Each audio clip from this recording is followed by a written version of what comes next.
नमस्कार, आप देख रहे हैं 5 की बात और मैं हूं नगमा। इस वक्त की सबसे बड़ी खबर बनी हुई है प्रधानमंत्री की सुरक्षा में चूक।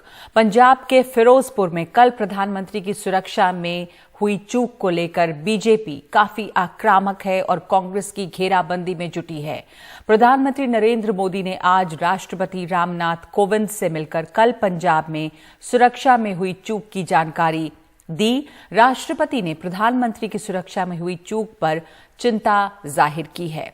कल पंजाब के फिरोजपुर में प्रधानमंत्री की रैली होने वाली थी, लेकिन जब उनका काफिला हुसैनीवाला फ्लाईओवर पहुंचा तो फिर वहां पे प्रदर्शनकारियों ने रास्ता जाम कर रखा था।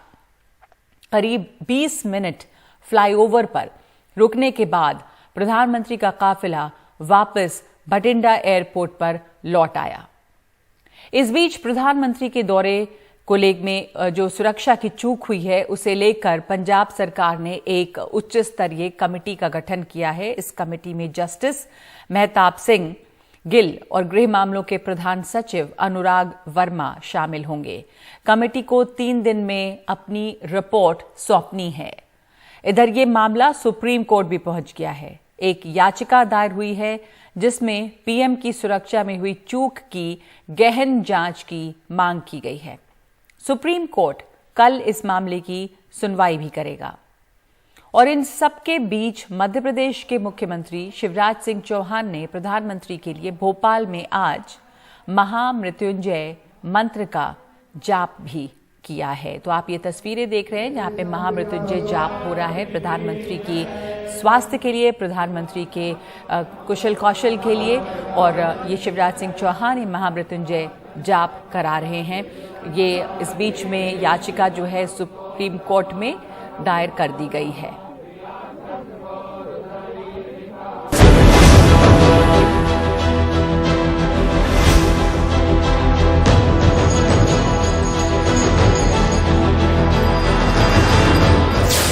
कल जिन परिस्थितियों में उनको फ्लाईओवर पर रहना पड़ा, भगवान की कृपा है कि वो सुरक्षित है। 1.5 साल ਉੱਥੇ ਪਏ ਰਹੇ ਤੇ ਤੁਹਾਡੇ ਕਿਸੇ ਮੀਡੀਆ ਨੇ ਕੱਖ ਨਹੀਂ ਬੋਲਿਆ ਤੇ ਕੱਲ ਤੁਹਾਨੂੰ 15 ਮਿੰਟ ਰੁਕਣਾ ਪੈ ਗਿਆ ਤੇ ਆਉਂ ਹੋ ਗਈ ਠੋਕੋ ਤਾਲੀ ਟਕਾ।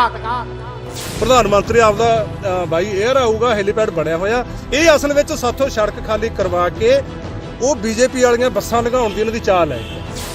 इस चूक से यह प्रतीत होता है कि पंजाब में कानून व्यवस्था पूरी तरह ध्वस्त हो चुकी है।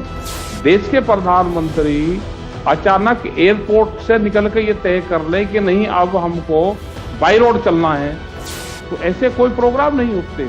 वो प्रधानमंत्री देश के हैं, किसी एक पार्टी के नहीं है। और यह 130 किलोमीटर की कभी पीएम ने प्रोग्राम तय करे हो तो वही वो बताओ हमको।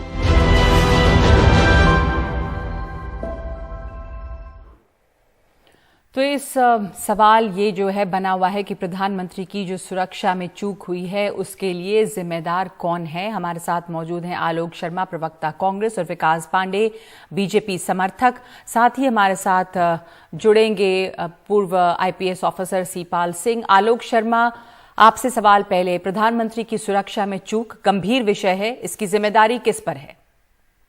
देखिए, मुझे लगता है अगर चूक हुई है तो पहले तो यही सिद्ध किया जाए कि चूक हुई। प्रधानमंत्री जिस तरह से कह रहे हैं कि उनकी जान को खतरा था, मुझे तो नहीं लगता वहां पर किसी भी तरह से जान को किसी भी रूप में कोई खतरा आया है उनकी। और अगर चूक हुई है तो एसपीजी मुख्य तौर पर जिम्मेदार है। एसपीजी की अगर ब्लू बुक पढ़ेंगे तो उसमें सीधा सीधा लिखा है कि उनके रूट के लिए, उनके ट्रेवल के लिए हर तरह से एसपीजी ही अपने निर्देश देती है। लोकल पुलिस, आपने ये कहा कि उनके ऊपर किसी तरह का कोई हमला नहीं हुआ, तो प्रधानमंत्री कह रहे हैं कि जान को खतरा था। लेकिन क्या प्रधानमंत्री का काफिला, प्रधानमंत्री की गाड़ी एक फ्लाईओवर पे 20 मिनट तक रुके और उनका एक्सपोजर हो, ये किसी देश में ऐसे होता नहीं है कि प्रधानमंत्री की गाड़ी रुके। ये अपने आप में सुरक्षा में चूक और एक खतरा जाहिर है कि माना जाएगा किसी भी हेड ऑफ द स्टेट के लिए। ये 4-5 एग्जाम्पल है नगमा जी मेरे पास। उत्तर प्रदेश में अगर गाड़ी रुक जाए तो खतरा है नहीं, और अगर यहां पर पंजाब में रुक गए तो खतरा है। ये दिल्ली का एग्जाम्पल है, ये गौतम बुद्ध नगर का एग्जाम्पल है, तमाम एग्जाम्पल ऐसे हैं। तो क्या वहां पर भी प्रधानमंत्री महोदय की जान को खतरा हो गया था? मुझे लगता है पॉलिटिकल ड्रामा आप ज्यादा है। एग्जाम्पल्स दे रहे हैं, उससे क्या साबित हो रहा है? आप कह रहे हैं कि प्रधानमंत्री का गाड़ी का जो काफिला है वो वहां पर उन्होंने जानबूझकर रोका और खतरा नहीं था, या वहां पे विरोध प्रदर्शन के बीच में काफिला रुक गया उनका? नहीं, मुझे नहीं लगता कि क्या रूट सैनिटाइज करने का काम किसका था? क्या एसपीजी 24 घंटे 48 घंटे पहले रूट को कवर नहीं कर लेती है? एसपीजी की ब्लू बुक क्या कहती है कि जिस रूट के ऊपर, जिस स्टेज के ऊपर प्रधानमंत्री या एसपीजी प्रोटेक्टी जाएंगे वो 48 घंटे पहले पूरी तरह से एसपीजी के कंट्रोल में होगा। लोकल पुलिस और 48 घंटे पहले विकास पांडे ये रूट सैनिटाइज क्यों नहीं किया? एसपीजी ने ये सवाल उठता है कि कहना चाहूंगा, फिर आप पांडे शर्मा जी एक मिनट मैं केवल ये पूछना चाहता हूं कि एसपीजी को नोटिस अभी तक क्यों नहीं हुआ? आप केवल राजनीतिक ड्रामा करके राष्ट्रपति शासन लगाना चाहते हैं वहां पर। प्रधानमंत्री को इस शब्द भी शोभा नहीं है। प्रधानमंत्री की सुरक्षा में जो चूक है आप उसे राजनीतिक ड्रामा करार दे रहे हैं, ये क्या सही है? प्रधानमंत्री की सुरक्षा जो है वो प्रधानमंत्री किसी दल के नहीं, ये बात तो आप मानेंगे आलोक शर्मा जी? और अगर सुरक्षा में चूक होती, प्रधानमंत्री नगमा जी खोए हैं, हमसे ज्यादा कोई नहीं समझता है। लेकिन आप मुझे बताइए, जिस भी रूट पे एसपीजी प्रोटेक्टी चलता है, पहले वहां पर मॉक ड्रिल होती है कि नहीं होती है? क्या इस रूट पर मॉक ड्रिल की थी एसपीजी ने? नहीं की एसपीजी ने।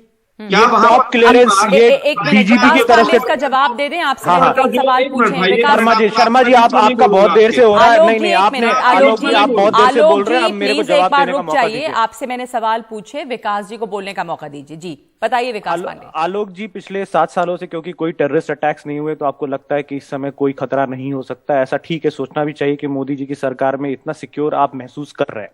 लेकिन जब राजीव गांधी जी की पब्लिक रैली थी, लिंकन भी थिएटर पे आराम से शो देख रहे थे, जॉन एफ कैनेडी भी इसी तरीके से गाड़ी काफिले में जा रहे थे, इंदिरा गांधी भी मॉर्निंग वॉक पे निकली थी, तो इसी तरीके से सिक्योरिटी चूक हुई थी और अटैक हुआ था, असैसिनेशन हुआ था, ये सबको पता है। और आप जहां तक बोल रहे हैं कि ये ऑल्टरनेट रूट पहले ही डिसाइड हो गया था, कांग्रेस की सरकार के डीजीपी ने खुद ये क्लियरेंस दिया था, वही अभी एनडीटीवी में लिखा हुआ है। अब ये सवाल बिना वो ऑल्टरनेट रूट डिसाइड किए पीएम नहीं जाते वहां पे। एक सेकंड विकास जी, आलोक भी ये सवाल उठा रहे थे कि एसपीजी रूट सैनिटाइज करती है, चेक करती है घंटों पहले, तो एसपीजी से सवाल होना चाहिए क्या एसपीजी ने नहीं देखा था रूट के वहां पर धरना प्रदर्शन चल रहा था, या अचानक प्रधानमंत्री ने अपना जो मैंने न्यूज पढ़ी? नहीं, ये अचानक ऐसे पीएम गूगल मैप देख के अपना प्लान, रूट और ट्रैफिक देख के नहीं चेंज करते हैं। डीजीपी भी क्लियरेंस दी थी, ऑब्वियसली मॉक ड्रिल भी हुई थी, ये मैंने कहीं पढ़ा भी है, एक दिन पहले उसमें मॉक ड्रिल हुई थी और ये डीजीपी ने क्लियरेंस दी थी। इनफैक्ट डीजीपी और चीफ सेक्रेटरी की गाड़ी भी उसमें थी, उनके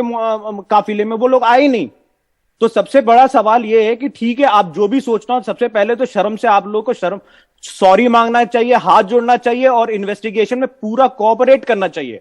ये बोलना कि नाटक हो रहा है, ये हो रहा है, भैया ऐसे नाटक के हिसाब से तो हमारे लीडर्स भी खोए, जिसका आप अभी रो रहे हैं, हमारे प्राइम मिनिस्टर भी खोए, जो कि आपके लीडर भी रहे हैं। विकास, जो कांग्रेस पार्टी कल से कह रही है और तस्वीरें दिखा रही है उस जगह की जहां पे प्रधानमंत्री को जाना था मीटिंग के लिए, जो जनसभा थी, वहां पर भीड़ नहीं थी और इसी 5 घंटे पहले की फोटो है हमारे पास, ऐसे वीडियो में भीड़ लगी पड़ी, इतना मौसम खराब होने के बावजूद भी हजारों लोग वहां पे रुके हुए थे। आप उस तरह की फोटो दिखाइए ना, मैंने भी रिट्वीट किया, मेरे हैंडल में देख ली उस तरह के वीडियोस है जिसमें भीड़ पटी हुई है। ये जो तस्वीरें ये घंटों पहले की, ये घंटों पहले की दिखा रही है, उसमें कुर्सियां खाली पड़ी हैं। तो आप मेरे हैंडल पे जाइए, मैंने एक सेकंड, मेरा सवाल ये है कि आप इस आरोप का क्या जवाब देंगे कि कुर्सियां खाली थी, भीड़ नहीं थी, इसी के लिए प्रधानमंत्री ने वहां से, जो कांग्रेस कह रही है कि अपना प्रोग्राम बदल दिया? मैम ऐसा है कि ये घंटों पहले की फोटोज हैं, कुर्सियां लोग लगा रहे हैं, सिक्योरिटी वहां पे तन रही है, वहां पे यहाँ पे फोटोज खींचे जा रहे हैं, उसके दिखाए जा रहे हैं। उसके बाद के भी फोटोज, कई वीडियोज भी आए जहां पे चारों तरफ भीड़ लगी हुई है, लोग टी शर्ट्स और झंडे फैला रहे हैं, मोदी जी का इंतजार कर रहे हैं और वहां पे अनाउंसमेंट होता है कि मोदी जी किसी कारणवश नहीं आ पाएंगे, उसके वीडियोस भी दिखाने चाहिए। ठीक है, मैं एक आपके पास वापस आऊंगी, 2 वीडियो दिखाने चाहिए किस तरह लोग मोदी जी का इंतजार कर रहे थे। सवाल ये बना हुआ है कि प्रधानमंत्री का रूट कब तय हुआ? प्रधानमंत्री, जैसा कि विकास कह रहे हैं, ऐसा नहीं हुआ होगा कि उन्होंने फौरन बस एयरपोर्ट वो गए और वहां से तय कर लिया कि अब हम रास्ता बदल के और हम गाड़ी से जाएंगे, हुआ क्या होगा? जो जानकार है वो क्या कह रहे हैं इसके ऊपर? सीपाल सिंह हमारे साथ मौजूद है, जो पूर्व IPS हैं। बहुत बहुत धन्यवाद आपका समय देने के लिए। हम ये जानना चाहते हैं कि जो प्रधानमंत्री के काफिले के साथ हुआ, आप इसे सुरक्षा में बड़ी चूक मानते हैं? किसकी जिम्मेदारी बनती है यहाँ पर? कैसे हुआ ये सब? Not Audible. आपको आवाज आ रही है हमारी? थोड़ी बहुत कम आ रही है, बोलिए फिर अब दोबारा। मैं पूछ रही हूँ कि क्या ये सुरक्षा में चूक थी? क्या होना चाहिए था? कैसे प्राइम मिनिस्टर के रूट पे प्रदर्शनकारी आ गए? देखिए, जहां तक सुरक्षा की चूक का सवाल है, वो तो है 100% सुरक्षा की चूक है। जिम्मेवारी किसकी है ये देखना बाकी है। सुरक्षा की चूक तो है, क्योंकि आपने जब एक जगह सिलेक्ट किया कि यहाँ पे हम लैंड करेंगे और अल्टरनेटिव रूट भी आपने डेजिग्नेट कर दिया, अल्टरनेटिव रूट को भी आपने मार्क कर दिया, फिर अल्टरनेटिव जो रूट अगर यही मार्क किया गया था तो उस अल्टरनेटिव रूट को सैनिटाइज किया जाता है। उसके अंदर जगह जगह चप्पे चप्पे पे पुलिस अफसर होते हैं। अगर वो एक्चुअली रूट, एक सेकंड, ये अल्टरनेटिव रूट कितने घंटे पहले सैनिटाइज हो जाता है? ये सब अल्टरनेटिव रूट जब पहली रेकी में आते हैं, हमारे पास SPG वाली एक टीम आती है 3-4 दिन पहले। वो टीम आके पूरा पुलिस के साथ कोऑर्डिनेट करती है। जब प्राइम मिनिस्टर की सिक्योरिटी के लिए SPG की टीम आती है, हमने कई दफा, मैंने खुद प्राइम मिनिस्टर साहब को लेके गया तो SPG की टीम आती थी, यही इसी एरिया में ले गया, यही सेम प्लेस, वही हसैनी वाला से मैं लेके गया था। और मैं आपको बताता हूँ, वो टीम आने पे हमने ये किया कि हमको दूसरा रूट कौन सा होगा। बाय एयर आएंगे तो यहाँ आएंगे, अगर कहीं किसी तरीके से वेदर खराब होता है तो ये दूसरा रूट अख्तियार किया जाएगा यहाँ से। उस रूट को जब डेजिग्नेट हो जाता है तो उस रूट की प्रॉपर रैकी होती है और उसके अंदर पूरे रूट के अंदर चप्पे चप्पे के अंदर सैनिटाइज किया जाता है और उस रूट को बिल्कुल ब्लॉकेड, किसी को भी इजाजत नहीं होती उस रूट पे आने की। तो सिंह साहब ये बताएंगे कि यहाँ पे जो प्रदर्शनकारी थे वो कैसे पहुंच पाए होंगे फिर, अगर रूट को सैनिटाइज किया गया? तो सेफ्टी की जो आपने कहा है कि सिक्योरिटी की क्या लैप्स हुई, इसमें लैप्स ये है, एक तरफ तो ये है कि क्या SPGC ने जो टीम आई, एडवांस टीम, उन्होंने इनके साथ ये रूट तैनात किया था, ये इसको डेजिग्नेट किया था इस रूट को, अल्टरनेटिव रूट को ए, और अगर किया था तो उसके बाद फिर पंजाब पुलिस की जिम्मेवारी आ जाती है कि यहाँ नहीं। अब सिक्योरिटी आप जाते हैं, प्रोटेस्टर्स कहाँ से आ जाए? प्रोटेस्टर है जगह जगह है, विलेजेस है, वो आप अगर उस सड़क के ऊपर जाइए, दाएं बाएं हर तरफ विलेजेस ही विलेजेस है, वहां से कहीं से भी आ जाते हैं। लेकिन अगर आपने रूट को सैनिटाइज किया हुआ है, अगर रूट को मार्क किया हुआ है, तो वहां नहीं आ सकते। तो मेरा कहने का मतलब है कि इसमें चूक दो है। एक तो क्या आपने रूट में इसको मार्क किया था कि all of a sudden route तैयार कर दिया, वो गलत बात है। वो थर्ड रूट हम लोग कहते हैं कि अगर सेकंड रूट पे नहीं करते, थर्ड रूट को हमको मुश्किल आ जाए तो उसको सरप्राइज लेने के लिए हम थर्ड रूट से चले जाते हैं। लेकिन ये सारा का सारा मामला proper coordination, proper cooperation, proper understanding के साथ किया जाता है। प्राइम मिनिस्टर की सिक्योरिटी का definitely as far as the close ring is concern, that is responsibility of the SPGC। लेकिन SPGC टीम जब आती है पहले, तो हम एक एक पॉइंट को मार्क करते हैं कि हाँ, अगर कोई हादसा व परमात्मा ना करे कोई बात हो जाती है तो कौन सा सेकंड होम होगा जहां पे प्राइम मिनिस्टर को लिया जाया जाए वहां से, उसके बाद कौन सा हॉस्पिटल होगा नजदीक, उसके साथ प्रॉपर लिंक किए जाते हैं। तो ये हैफेजर तरीके से नहीं प्राइम मिनिस्टर आए चले जाए, ये हम बता रहे हैं। इसमें दो चूक तो डेफिनेट, सेफ्टी की चूक, सिक्योरिटी की चूक तो हुई है। Now the question is who is responsible? Who is responsible means whether the coordination was done, whether the second route was designated. If the second route was designated, did the local police clear that route? और हाँ जी हाँ आ जाओ, that is not the way for the prime minister. क्योंकि BJP की जो कल press conference हुई उसमें ये बात हुई कि पंजाब में DG पुलिस ने खुद क्लियरेंस दी है रूट की, तो ऐसे में जिम्मेदारी पंजाब पुलिस की बनती है। मैं उसमें देखिए, मैं उस चीज को डिनाई कर ही नहीं रहा। मैं ना ही I am shaking my hand off के पंजाब पुलिस की जिम्मेवारी नहीं थी, ये मैं बिल्कुल नहीं सही बात है। मैं आलोक जी से ये पूछ रही हूँ, आलोक जी, कि जैसा हमें बता रहे हैं सिंह साहब, पूर्व IPS रहे हैं, और किस तरह से प्रधानमंत्री का रूट लगता है, सैनिटाइज होता है, उसके बाद पुलिस से क्लियरेंस होती है SPG के बाद, तो ये रूट ऐसे तो हुआ नहीं होगा कि बिना जानकारी के सरप्राइज रूट पे PM आ गए। तो उसमें अगर पंजाब पुलिस ने क्लियरेंस दिया है, ये सवाल बीजेपी उठा रही थी कल भी अपनी प्रेस कॉन्फ्रेंस में कि किस तरह डीजी पुलिस ने, किस तरह पंजाब पुलिस ने क्लियरेंस दे दिया और सैनिटाइज्ड रूट था, तो वहां पर ये धरना प्रदर्शन करने वाले लोग कैसे आ गए? इसकी जवाबदेही तो बनती है पंजाब पुलिस या पंजाब सरकार की। मैं बताता मैं जवाब देना है? नहीं, एक सेकंड सर, आलोक जी को पूछने दी जी। 2:30 से 3 बजे तक वो रूट भी क्लियर किया गया। 6:30 बजे चन्नी साहब की बात भी आईबी डायरेक्टर से हुई है दिल्ली के अंदर, और आईबी डायरेक्टर ने भी क्लियरेंस दिए कि हाँ हमारे पास भी इनपुट जो है वो ठीक है और रूट क्लियर है। लेकिन जैसा सिंह साहब बता रहे हैं कि दोनों तरफ गांव, अगर कोई वहां पर आया है तो क्या मॉक ड्रिल हुई थी? क्या एसपीजी का काम नहीं है मॉक ड्रिल करना?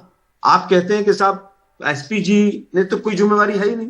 क्यों नहीं है भाई? बिना मॉक ड्रिल के हुआ ही नहीं होगा। क्या बात कर रहे हैं जी यार, क्या बात? बीच में मत बोलिए ना प्लीज, बीच में मत बोलिए। जो ब्लू बुक है उसका जो तीसरा पॉइंट है सेक्शन 14, वो ये कहता है कि एसपीजी के ऑर्डर को लोकल पुलिस डिनाई नहीं कर सकती। अगर डीजीपी भी डिनाई करता है कि हमने रूट अगर तय कर दिया है और डीजीपी कहता है कि मैं सिक्योरिटी नहीं दूंगा या मैं उसको क्लियर करके नहीं दूंगा, उसको जेल हो जाएगी। जेल के प्रोविजन हैं सीधे सीधे। एसपीजी कोऑर्डिनेट करती है। एसपीजी मेन एपेक्स बॉडी है, not the local police. Air force से लेके जब प्राइम मिनिस्टर मूव करते हैं, पर आलोक जी यहां पर अगर अज्यूम करें इस पॉसिबिलिटी को कि एसपीजी ने मॉक ड्रिल की और एसपीजी ने रूट को सैनिटाइज किया, उसके बाद डीजी, उसमें पंजाब पुलिस की जिम्मेदारी थी, जैसा कल बीजेपी कह रही थी। मैम एज्यूम कैसे कर सकते हैं इस चीज को? एक प्रोबेबिलिटी, मैं कह रही हूँ कि एक प्रोबेबिलिटी ये है, अगर ये मान के चलें, और जैसा बीजेपी का आरोप है कि पंजाब पुलिस ने फिर अपना काम नहीं किया, या पंजाब पुलिस ने गो अहेड कैसे दे दिया अगर वहां पर धरना प्रदर्शन चल रहा था तो? मैम पूरी तरह से पॉलिटिकल ड्रामा है। 1 किलोमीटर पहले प्रधानमंत्री रुक गए और बीजेपी के लोग वहां पर तुरंत पहुंच गए। मतलब आपको लग रहा है आगे चल रहे थे, बीजेपी के लीडर्स आगे चल रहे थे। क्या बात कर रहे हैं? ठीक है आलोक जी, आप इसको बार बार पॉलिटिकल ड्रामा कह रहे हैं, तो फिर विकास जी का जवाब सुन लीजिए। दो चीजें नगमा जी, दो चीजें शर्मा जी का मुंह बंद करने के लिए बहुत जरूरी है ऐसी चीजें बताना। शर्मा जी आप एक मिनट सुन लीजिए बात, एक मिनट सुन लीजिए, यहाँ पे शराफत से बात हो रही है। पहला बात आप ये बोल रहे हैं कि अगर ऐसा होता, अगर वैसा, अरे भाई पुलिस आपकी है, कोई रिपोर्ट उधर से आया क्या? बिना एसपीजी क्लियरेंस लिए कैसे वो क्लियर कर सकती है? दूसरा इन्होंने बोला है नहीं, अरे जब एसपीजी वहां पे ले ही नहीं आती, अभी तक गृह मंत्रालय ने एसपीजी वो रास्ता लेके जाती नहीं जब तक आपकी लोकल पुलिस वहां से क्लियरेंस नहीं देती। आलोक जी आप उनका जवाब सुन ले तो बेहतर रहेगा, क्योंकि आपने दोनों में से किसी की भी बात समझ में नहीं आ रही है। आलोक जी आपकी बात हमने सुनी थी और उस समय सब लोग चुप थे। आलोक शर्मा प्लीज, आलोक जी क्या नहीं, फेडर प्लीज एक मिनट आप नीचे करेंगे। आलोक जी हमने आपकी बात सुनी थी, आप सुन लीजिए इनको, मैं वापस आऊंगी आपके पास। विकास पांडे जवाब दीजिए अपना। मैम आलोक जी हमेशा ये बोल रहे हैं कि एसपीजी की गलती हो सकती है। एसपीजी वहां पे कैसे जा सकती है जब तक उनको डॉक्यूमेंटल प्रूफ ना मिला हो? ऑब्वियसली हर चीज मॉक ड्रिल हुआ था क्या? बिल्कुल हुआ था, बिल्कुल हुआ था। सारी मीडिया कवरेज एनडीटीवी में अभी थोड़ी देर पहले आया है कि क्या कहते हैं अकॉर्डिंग टू द सोर्सेज क्या कहते हैं डीजीपी ने क्लियरेंस दिया था। दूसरा ये भाजपा के झंडे की बात करो, मैं कई ट्विटर हैंडल्स देख रहा हूं नगमा जी, इसमें ये भाजपा के झंडे की बात कर रहे हैं। हर भाजपा की गाड़ी को रोका जा रहा था। मोदी जी के कैवलकेड के आगे भाजपा के लीडर्स की गाड़ियां चल रही जिसमें झंडे भी लगे हुए थे उनके इक्का दुक्का। तो वो झंडे को जूम कर करके ये दिखा रहे हैं कि भाजपा वालों ने रोका था, और कोई 1 किलोमीटर पहले नहीं रोका था, ज्यादा 100 मीटर से 50 मीटर पहले मोदी जी की गाड़ी एसपीजी ने रोक दी थी। तो ये हर चीज फेक बोल रहे हैं, हर चीज झूठ बोल रहे हैं, कॉन्कॉक्ट कर रहे हैं। आई थिंक ये एकदम बौखला गए हैं। जब हफ्ते भर इनका शासन और बका, इनको सॉरी मांगना चाहिए। इतना पाप लेके क्या करेंगे? विकास, अब जब यहाँ पे एक कमेटी बनी है, 2 लोगों की कमेटी है, 3 दिन में रिपोर्ट देनी है, तो क्या आपको लग रहा है जो कमेटी बनी है वो अपनी रिपोर्ट देगी, तब तक इंतजार करना चाहिए? आप सेटिस्फाइड हैं इस चीज से, इस तरह से जांच के लिए कमेटी बनी है इस मामले में और मामला सुप्रीम कोर्ट तक पहुंच गया है? नहीं, सुप्रीम कोर्ट का तो कब तक आएगा मुझे नहीं पता, लेकिन हाँ कमेटी का कुछ तो रिजल्ट आएगा। लेकिन मुझे ये चाहिए कि भैया अभी इलेक्शंस आने वाले हैं, हफ्ते 2 हफ्ते में चुनाव आचार संहिता लग जाए, फिर इनका कोई पावर नहीं रहेगा। तो ये बौखला के अगले आखिरी हफ्ते में ये सब नाटक कर रहे हैं लोग कि किसी तरीके से कुछ इनका एक और षड्यंत्र था। इनको लगा कि वो इंदिरा गांधी जैसे गोलियां चला देंगे हमारे पंजाब के लोगों पे, सिखों पे। इनका यही प्लान है और कोई प्लान नहीं है कि एसबीजी गोलियां चला देगी और राइट्स होंगे। आलोक जी भी कह रहे थे, और जैसे कल से या सब लोगों ने देखा है कि आप लोग जो ये कह रहे हैं कि गोलियां चलाने या प्रधानमंत्री को, माफ कीजिएगा, आप लोग ये कह रहे हैं कि प्रधानमंत्री को खतरा था। इनका कहना है कि प्रधानमंत्री को किसी तरह का किसी ने कोई ऐसा नहीं कि कोई कंकड़ भी चलाया हो उनके तरफ, उनकी गाड़ी के काफिले की तरफ, तो फिर ये बात अज्यूम करना कि कोई षड्यंत्र था। नगमा जी, सिंपल मैं वही एग्जांपल रिपीट करूंगा। क्या राजीव गांधी जी का जब असैसिनेशन हुआ था उनके 1 सेकंड पहले भी किसी ने कंकड़ चलाया था? या लिंकन जी के ऊपर कोई झापड़ या चिल्लाया था उससे पहले? वो तो अचानक असैसिनेशन होता है ना। ये बता के इनविटेशन कार्ड करके मेल करके थोड़ी ना असैसिनेशन अटेम्प्ट होता है। इसी तरह का माहौल होता है, सिक्योरिटी ब्रीच होती है, अचानक कुछ ना कुछ हादसा होता है। तो ये सब बच्चों वाली बातें सोचना, वही यही सोचना, आप दिखाते रहो जो भी इधर उधर प्रिंट आउट। 3 दिन के बाद ये बात कुछ ना कुछ तो सामने आएगा कि आखिर इसमें कमेटी ने क्या जांचा। आप कह रहे हैं कि बच्चों वाली बात है सोचना, आप कह रहे हैं षड्यंत्र था, वो कह रहे हैं पॉलिटिकल ड्रामा है। आलोक जी, आपका जवाब इस पे, फिर मैं सीपाल सिंह से एक सवाल पूछूंगी। जी देखिए, मुझे लगता है 1 किलोमीटर पहले मोदी साहब का पूरा कन्वॉय रोका गया है। हम पूछना चाहते हैं, मॉक ड्रिल किसने किया? क्या एसपीजी की जिम्मेवारी नहीं थी कि मॉक ड्रिल करे? पूरा काफिला चलता है, हेलीकॉप्टर का 3 बार मॉक ड्रिल हुआ है कल सुबह में ही, लेकिन रोड पर नहीं हुआ। क्यों नहीं हुआ? और अगर नहीं हुआ है पर उसके बावजूद अगर 1 किलोमीटर पहले रोक दिया गया, वो तो कह रहे हैं कि मॉक ड्रिल हुआ है और उसके पंजाब पुलिस ने क्लियरेंस दिया है। कौन कह रहा है मॉक ड्रिल हुआ है? कल 15 मिनट पहले मोदी जी तुगलकी फरमान दे रहे हैं एसपीजी को। एसपीजी डिनाई नहीं कर सकती, देश के प्रधानमंत्री कह रहे हैं। एसपीजी एक्ट ये कह रहा है कि लोकल पुलिस डिनाई नहीं कर सकती है क्योंकि उनको जेल हो जाएगी। एसपीजी अभी आ जाएगी साहब वहां पर इस तरह की पूरा ट्रैफिक रोक दिया जाता है आधे घंटे पहले, और ये ऐसी बात कर रहे हैं। नहीं, देश के प्रधानमंत्री को पूरी तरह से सारी चीजें इंफॉर्मेशन थी और जानबूझकर। अच्छा, एक सेकंड, अब मैं सीपाल सिंह से पूछना चाहती हूँ, आपको रोक रही हूँ। आप लोग दोनों ने एक दूसरे के ऊपर आरोप लगाया, पर जैसा आप कह रहे हैं कि प्रधानमंत्री ने तुगलकी फरमान दे दिया एसपीजी को और रूट क्या अचानक बदल गया। सिंह साहब, आपने ये दोनों बातें सुनी, इसमें क्या हुआ होगा? मॉक ड्रिल तो हुआ होगा, तभी पंजाब पुलिस ने उनको क्लियरेंस दी होगी, या क्या अचानक से जैसा आलोक जी कह रहे हैं कि प्रधानमंत्री ने तुगलकी फरमान दे दिया होगा एसपीजी को और एसपीजी डिनाई नहीं कर सकती? क्या ऐसा होगा? नगमा, ऐसे है, एक दूसरे के ऊपर इल्जाम तराशिया करने से कुछ नहीं बनता है। एक यहाँ पे स्पोक्स पर्सन ने कहा ये ऐसे इंदिरा गांधी का होगा, राजीव गांधी का हो गया। भैया, राजीव गांधी को हार डालने गए और उस वक्त एसपीजी को राजीव गांधी ने कहा आने दो, नहीं तो कोई एक हार को देखा जाता है। कभी भी एसपीजीसी अपने एरिया के अंदर प्राइम मिनिस्टर के उस एरिया के जिस एरिया में उन्होंने साउंड किया नहीं आने देती। प्राइम मिनिस्टर की सिक्योरिटी, जो एक्सटर्नल सिक्योरिटी के लिए बाहर तो स्टेट की जिम्मेवारी है, क्लोजिंग सिक्योरिटी में कोई भी ऐसी बात नहीं होने देगी SPG. First point. Second point, मैं ये कहता हूं कि गलती किसकी है ये तो जांच करने से पता करेगा, क्योंकि वो ये कह रहे हैं कि हमें तो सेकंड रूट एकदम बता दिया। एकदम सेकंड रूट में आप कवर नहीं कर सकते। जो ये कह रही है गवर्नमेंट ऑफ पंजाब कि हमें एकदम बता दिया सेकंड, होता ही खुद बोला कि 3 बजे रात तक पहले ही होता है। और एक बात पांडे जी, मेरी याद सुनिए, आप प्रिज्यूम मत करिए। Everything is documented, everything is documented कि इतने बजे ये डिसाइड हुआ, ये सारा जो होता है दोनों के डॉक्यूमेंटेड होता है। एक बात। सेकेंडली, आपने ये बोला या आलोक साहब ने ये बोला कि उन्होंने जान किया, ये सब एक दूसरे के ऊपर पॉलिटिकल कॉन्स्पिरेसी किसी पॉलिटिशियन की हो उसकी बात मैं नहीं करता कि पॉलिटिकल कॉन्स्पिरेसी किसी पार्टी ने जानबूझ के किया, ए ने किया या बी के किया। लेकिन जहां तक सिक्योरिटी लैब्स का ताल्लुक है, इसका जांच होने पे पता चलेगा कि कहां तक एसपीजीसी की लैक्सिटी रही और कहां तक स्टेट पुलिस की। स्टेट पुलिस की जिम्मेवारी है, जब उसको दिया गया ये एरिया तो उनकी जिम्मेवारी है इस रूट को खुले रखना की। दूसरी बात, स्टेट पुलिस की अगर आल ऑफिसर में दिया गया देखना, अगर आल ऑफिसर में दिया गया तो उसमें हेलीकॉप्टर से सर्वेलेंस की जाती है उसको रूट पे ले जाने से पहले। सीएम ने खुद भी बोला है कि 3 बजे रात तक पुलिस उस रोड को सैनिटाइज कर रही थी। सीएम ने खुद ये स्टेटमेंट दिया, अभी थोड़ी देर पहले ही वीडियो उनका इस तरीके से 3 बजे रात तक उन्होंने ऐसा बोला है। आईबी ने भी क्लियरेंस दिया है, लेकिन ये गलती आप ही लोग की है ना। ये बात सिंह साहब भी कह रहे हैं कि गलती पंजाब पुलिस की तरफ से चूक हुई है। एसपीजी ने अगर मॉक ड्रिल किया है, एसपीजी की कितनी जिम्मेदारी बनती है, यही सवाल हैं जो बने हुए हैं। और ये जो कमेटी बनी है उनमें से कुछ बातें सामने आएंगी। जैसा सिंह साहब ने बताया, पूर्व पुलिस ऑफिसर रह चुके हैं, कि ऐसा नहीं है कि अचानक से चीजें हो गई होंगी, क्योंकि प्रधानमंत्री का रूट है, प्रधानमंत्री की सुरक्षा है, तो इसमें हर चीज डॉक्यूमेंटेड जरूर होगी, किस समय कब क्या फैसला लिया गया है। धन्यवाद आप तीनों लोगों का इस बहस में, इस चर्चा में शामिल होने के लिए ब्रेक के बाद हुसैनीवाला फ्लाईओवर पर कल हुआ क्या, मोहम्मद गजाली की ग्राउंड रिपोर्ट। कल पंजाब में प्रधानमंत्री की सुरक्षा में चूक बड़ा मुद्दा है और इसे लेकर बहुत सारे लोगों ने चिंता जताई है, राजनीतिक पार्टियों ने भी, कि इसके ऊपर राजनीति नहीं होनी चाहिए। प्रधानमंत्री की जो सुरक्षा है उसमें चूक एक गंभीर मुद्दा है, लेकिन कांग्रेस का कहना है कि ये राजनीतिक मामला है और इसको बीजेपी ने अपने फायदे के लिए इस्तेमाल किया है। हमारे सहयोगी मोहम्मद गजाली फिरोजपुर में उस फ्लाईओवर पर पहुंचे जहां पे प्रधानमंत्री का काफिला 15 से 20 मिनट तक कल रुका। कल वहां क्या हुआ था ये जानने के लिए उन्होंने बात की वहां पे मौजूद लोग से।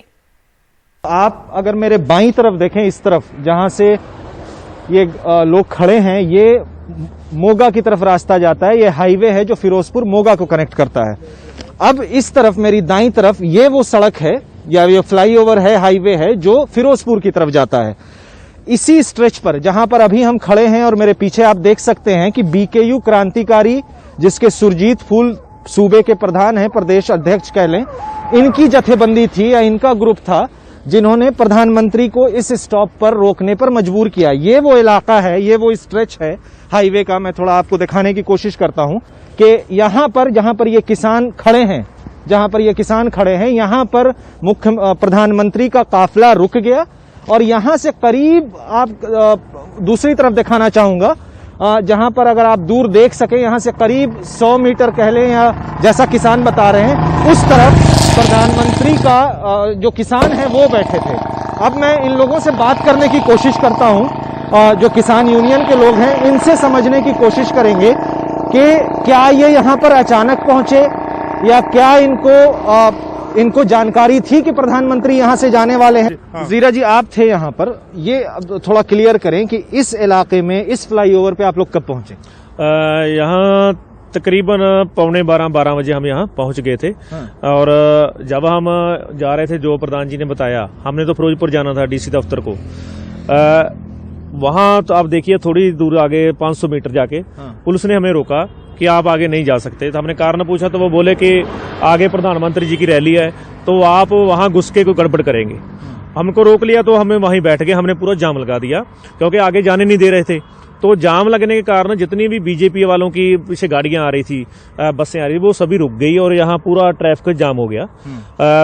12 बजे 11:15 से 12 के बीच में ये बंद हो गया था। अच्छा, आप लोगों को पता था कि प्रधानमंत्री यहाँ आने वाले हैं? और अगर नहीं पता था तो आप लोग क्यों पहुंचे यहाँ पर? 11:30 ही बजे क्यों पहुंचे? पहले क्यों नहीं आए?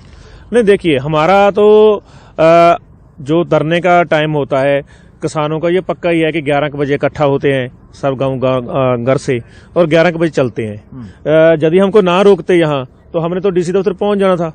तो आप एक वीडियो मैंने देखी जिसमें एसएसपी आपको कहते हैं कि शायद प्रधानमंत्री का काफिला यहाँ से गुजरने वाला है, तो आप उसको समझते हैं कि वो झूठ बोल रहे हैं? नहीं, देखिए, जब 12:30 का टाइम था, 12:30 बजे एसएसपी ने बोला कि यहाँ से प्रधानमंत्री का काफिला गुजरने वाला है, तो लोगों ने और हमने ये बोला कि ये सिर्फ ये लाइन रोड क्लियर कराने के लिए हमको झूठ बोल रहा है। प्रधानमंत्री ने तो कहा था क्योंकि 6 हेलीपैड बनाए, हमको ये मालूम था कि यहाँ जहाँ रैली कर रहे हैं वहाँ 6 हेलीपैड बनाए हैं प्रधानमंत्री के उतरने के लिए, हेलीकॉप्टर के लिए। तो प्रधानमंत्री तो रोड से आएगा नहीं, वो तो हेलीकॉप्टर से जाएगा। तो सभी लोगों को भी ये लगा कि पुलिस सिर्फ या जितने कार्यकर्ता हैं बीजेपी के लोग हैं उनको आगे निकालने के लिए झूठ बोल रही है, सिर्फ इनका काम रास्ता खुलवाना है और कोई नहीं, इसलिए उसकी बात को किसी ने माना नहीं। कितने देर प्रधानमंत्री का काफिला यहाँ पे रुका रहा? ये तो हमको बाद में 3 बजे पता चला। अभी प्रधानमंत्री यहाँ आए भी थे क्योंकि ये तो पूरा जाम था और गड्डी खड़ी थी, वहां से तो यहाँ पर कुछ दिखाई नहीं देता था। हमको तो ये भी मालूम ना आया, कोई नहीं आया, कुछ नहीं मालूम था। वो तो 3 बजे जब रैली खत्म करके वापस जाने लगे हम, तब यहाँ के जो लोकल लोग थे उन्होंने बताया कि मोदी सचमुच यहाँ आया था। तब हमको पता चला भी प्रधानमंत्री यहाँ आया था। तो ये इनके तरफ से बताया जा रहा है कि इनको जानकारी नहीं थी, ये यहाँ इनका प्लान था यहाँ आने का। ये कह रहे हैं कि ये महज इत्तेफाक है कि प्रधानमंत्री का भी यही रूट निकला, इनको इसकी पहले से जानकारी नहीं थी। तो यही सवाल है कि अगर इनको यहाँ पर पहले से जानकारी नहीं थी, ये यहाँ पर पहले से थे, तो प्रधानमंत्री का रूट इधर से कैसे लगा और तब क्या एसपीजी और पंजाब पुलिस ने क्या जांच पड़ताल की थी प्रधानमंत्री का काफिला यहाँ से गुजरे उससे पहले। इस वक्त एक ब्रेक ले रहे हैं हम और ब्रेक के बाद इटली से अमृतसर पहुंची एक फ्लाइट में कोरोना विस्फोट। अमृतसर एयरपोर्ट पर इटली से एक चार्टर्ड फ्लाइट आई और इसमें जो 125 मुसाफिर कोरोना पॉजिटिव पाए गए हैं, उसकी वजह से यहां पे काफी घबराहट फैल गई है। इस फ्लाइट में कुल 179 यात्री थे, जिसमें से 125 पॉजिटिव पाए गए हैं। पॉजिटिव मरीजों को गुरु नानक देव अस्पताल में भर्ती करवाया गया है। 125 के कोरोना पॉजिटिव पाए जाने की खबर फैलते ही अमृतसर एयरपोर्ट पर हड़कंप मच गया। प्रशासन को माहौल को संभालना मुश्किल हो रहा है। कोरोना के बढ़ते हुए मामलों को देखते हुए विदेश से आ रहे यात्रियों का एयरपोर्ट पर ही टेस्ट किया जा रहा है। इसी दौरान 125 लोगों के संक्रमित होने का पता चला है। बाहर आ जाना, बच्चों ਨੂੰ ਅੰਦਰ ਡੱਕਿਆ ਵਾ, ਉਹ ਤਾਂ ਪੋਜ਼ਿਟਿਵ ਆ ਗਏ ਆ। ਪੋਜ਼ਿਟਿਵ ਨਹੀਂ ਆਏ, ਉੱਥੋਂ ਆਉਂਦੇ ਨਾ ਹੁੰਦੇ ਤੇ ਇਟਲੀ ਨਹੀਂ ਆਏ, ਉੱਥੇ ਨਹੀਂ ਆਏ, ਇੱਥੇ ਆਣ ਕੇ ਹੁਣੇ ਹੀ ਜੇ ਆਏ ਤਾਂ ਇਟਲੀ ਭੇਜ ਦੇਣ, ਵਾਪਸ ਭੇਜ ਦੇਣ। ਹਾਂ, ਉਹਨੂੰ ਕੁਆਰੰਟਾਈਨ ਕੀਤਾ ਜਾਏਗਾ। ਨਹੀਂ ਅਸੀਂ ਕਰ ਨਹੀਂ ਦੇਣਾ। ਘੱਟ ਤੋਂ ਘੱਟ 3 ਘੰਟੇ ਤੋਂ ਜ਼ਿਆਦਾ ਪਰੇਸ਼ਾਨ ਹੋ ਰਹੇ ਹਾਂ। ਸਾਡੇ ਬੱਚੇ ਜਿਹੜੇ ਇਟਲੀ ਤੋਂ ਫਲੈਟ ਸੀ ਬੱਚੇ ਦੀ, ਔਰ ਬੱਚੇ ਦੀ ਉੱਥੇ ਸਹੀ ਰਿਪੋਰਟ ਸੀਗੀ, ਇੱਥੇ ਆ ਕੇ ਇਹਨਾਂ ਨੇ ਰਿਪੋਰਟ ਗਲਤ ਕੱਢ ਦਿੱਤੀ ਹੈ। ਜਿਹੜੇ ਪਹਿਲੇ 40 ਬੱਚੇ ਗਏ ਹੈਗੇ, ਉਹਨਾਂ ਦੀ ਰਿਪੋਰਟ ਇਹਨਾਂ ਨੇ ਸਹੀ ਕੱਢੀ ਹੈ, ਉਹਨਾਂ ਨੇ ਪੈਸੇ ਜ਼ਿਆਦਾ ਦਿੱਤੇ ਹੈ। ਜਿਹੜੇ ਬਾਅਦ ਚ ਆ ਗਏ ਉਹਨਾਂ ਨੇ ਪੈਸੇ ਘੱਟ ਦਿੱਤੇ, ਉਹਨਾਂ ਦੀ ਰਿਪੋਰਟ ਇਹਨਾਂ ਨੇ ਗਲਤ ਕੱਢ ਦਿੱਤੀ ਹੈ। ਕਰੋਨਾ ਜੇਬ ਚ ਪਾਇਆ ਸੀ। ਇਹਨਾਂ ਦੀ ਮਰਜ਼ੀ ਨਾਲ ਕਰੋਨਾ ਆ ਜਾਂਦਾ, ਇਹਨਾਂ ਦੀ ਮਰਜ਼ੀ ਨਾਲ ਕਰੋਨਾ ਚੱਲ ਜਾਂਦਾ ਵਾ। ਕਰੋਨਾ ਵੀ ਸਰਕਾਰੀ ਹੋਇਆ ਹੁਣ ਆਇਆ, ਉੱਥੇ ਸਭ ਉੱਥੇ ਨੈਗੇਟਿਵ ਰਿਪੋਰਟਾਂ ਵਾ। ਇੱਥੇ ਪੋਜ਼ਿਟਿਵ ਹੋ ਗਿਆ ਨਹੀਂ ਸਰ ਨਹੀਂ, ਇੱਥੇ ਕਿੱਦਾਂ ਹੋ ਗਏ? ਇਹ ਸਭ ਪੈਸਿਆਂ ਦਾ ਭੇਡ ਚਾਲ ਬਣ ਰਹੀ ਇਹਨਾਂ ਦੀ। ਅਸੀਂ ਮੰਗ ਇਹ ਕਰਦੇ ਆ ਸਰ, ਸਾਡੇ ਬੱਚੇ ਸਾਨੂੰ ਦਿੱਤੇ ਜਾਣ, ਸਾਡੇ ਬੱਚੇ। तो बहुत सारे लोग ये मानने को तैयार नहीं हैं कि उन्हें कोविड पॉजिटिव जो उनकी रिपोर्ट आई है वो वाकई पॉजिटिव है। उन्हें लग रहा है कि ये रिपोर्ट गलत है। हो सकता है इसमें से बहुत सारे लोग जो हैं वो बिना किसी सिम्टम के हों, असिम्टोमेटिक हों। बहरहाल जो एयरपोर्ट पे टेस्ट हुआ उसमें रिपोर्ट पॉजिटिव आई है। कोरोना के मामले लगातार बढ़ रहे हैं। पिछले 24 घंटे में 56% से ज्यादा मामले बढ़े हैं। 24 घंटे में देश में 90,928 नए कोरोना केस आए हैं, जबकि 325 मरीजों की मौत भी हुई है। 10 दिन में ही कोरोना के मामले 15 गुना बढ़ चुके हैं। 5 जनवरी को 90,928 मामले हैं, जो 4 जनवरी यानी कि ठीक एक दिन पहले इसके लगभग आधा था, 58,097। 3 जनवरी को 37,379, 2 जनवरी को 33,750, 1 जनवरी को 27,553 और 31 दिसंबर को 22,775। यानी कि लगातार मामले जो हैं वो उछलते जा रहे हैं, क्योंकि 27 दिसंबर को सिर्फ 6,358 मामले सामने आए थे। और सबसे ज्यादा जो चिंता है वो 15 जिलों से है, जो कोरोना के मामलों को लेकर सबसे ऊपर हैं। ये 4 दिसंबर से लेकर 4 जनवरी तक का विश्लेषण है और इसमें मुंबई में मामले जो हैं वो काफ़ी बढ़े हैं। 4 दिसंबर से 4 जनवरी को देखें अगर आप, तो 0.67% से 17.2% पहुंच गया है। कोलकाता में 5.9 से 44.5%। ठाणे में 0.74 से 12.6%। मुंबई उपनगर में 0.75 से 18.4%। बेंगलुरु में मामला 17% तक पहुंच चुका है। सारी जगहों पर 0 कुछ ऐसे था पहले, और उसके बाद अब इतना ज़्यादा इसमें बढ़ोतरी हुई है। पुणे में भी मामला जो है 8.21% तक पहुंचा हुआ है। चेन्नई में 0.9 से 49% ये मामला पहुंचा हुआ है।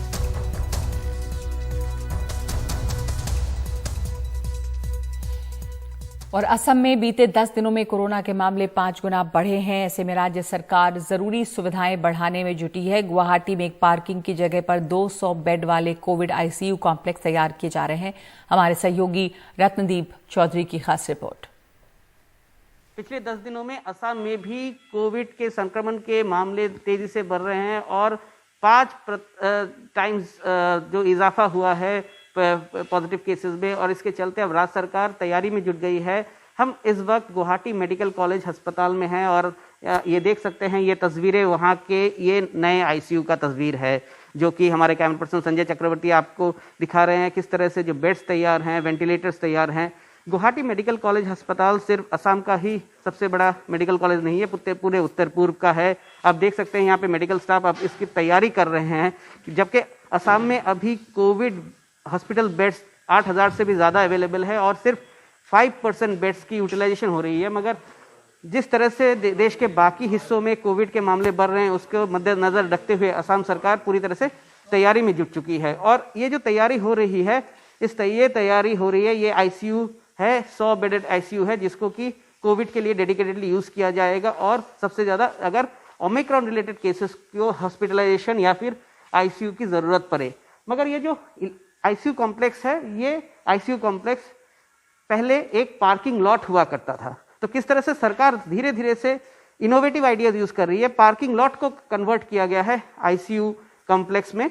यहाँ पे 2 आईसीयू हैं, एक ऊपर के तरफ जहाँ पे 100 पेशेंट्स रह सकते हैं, 100 बेड्स हैं, वो अब जनरल आईसीयू के रूप में काम कर रहा है, मगर उसको भी ट्रांसफॉर्म किया जा सकता है कोविड आईसीयू के रूप में। और यहाँ पे जहाँ पे पेशेंट नहीं है, इसको पूरी तरह से बेसमेंट पे तैयार किया जा रहा है पार्किंग लॉट के, जहाँ पे कि ये पूरा आईसीयू बन के तैयार है। और किसी भी तरह से जहाँ पे अगर सर्ज हुई, जहाँ पे ज़्यादा सीरियस केसेस अगर बढ़ गए, हॉस्पिटलाइजेशन की ज़रूरत पड़ी, आईसीयू सपोर्ट की ज़रूरत पड़ी, तो इसको मुकाबला करने के लिए, सीट्स बढ़ाने के लिए, बेड्स बढ़ाने के लिए ये मुहिम है असम सरकार की। गुवाहाटी मेडिकल कॉलेज से कैमरा पर्सन संजय चक्रवर्ती के साथ Ratnadeep Chaudhary, NDTV India. Delhi police ने बुल्ली बाई ऐप मामले में मुख्य आरोपी नीरज बिश्नोई को गिरफ्तार किया है। नीरज बिश्नोई ही बुल्ली बाई ऐप बनाने का मास्टरमाइंड है। Delhi police special cell Neeraj को असम से गिरफ्तार करके आज दिल्ली ले आई है। इस ऐप के मामले में 3 आरोपी पहले से गिरफ्तार किए गए हैं। उन तीनों को मुंबई पुलिस ने पकड़ा है। दिल्ली पुलिस की स्पेशल सेल यूनिट इफ्सो ने नीरज बिश्नोई को जोरहाट असम से अरेस्ट करके बुल्ली बाई के केस को वर्कआउट किया है।